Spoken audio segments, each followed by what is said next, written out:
The death of the cartoon bear. A fanatic had fashioned an ivory blade and drove it into the heart of the cartoon bear.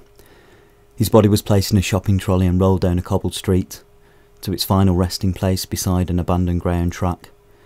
The hunt to find his body and killer became a nationwide operation, and armed soldiers and police patrolled the streets close to where he was last seen.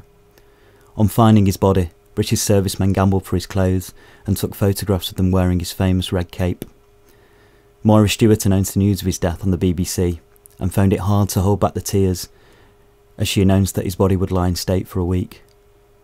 Floral tributes were left at the foot of every television bought in the 1980s, and whose creators' felt-tip pens were placed on show in a glass case beside his body, as thousands filed past to pay their final respects.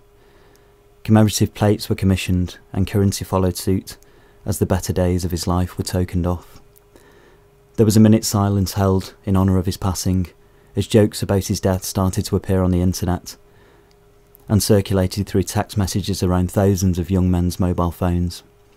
A 1-hour ITV special was commissioned that documented his life and career. From his early naive sketches, his ability to hold a tune in order to impress a panel of 3 television judges, and his defence of the nation against alien forces. His killer was eventually found and brought to justice. As they drove him away from the courtroom, angry crowds hammered the van with stones and shouted abuse. The man, who remained nameless, was like his victim, given a new identity for his own protection. Criminal psychologists claimed insanity, and he was moved from prison to a psychiatric hospital.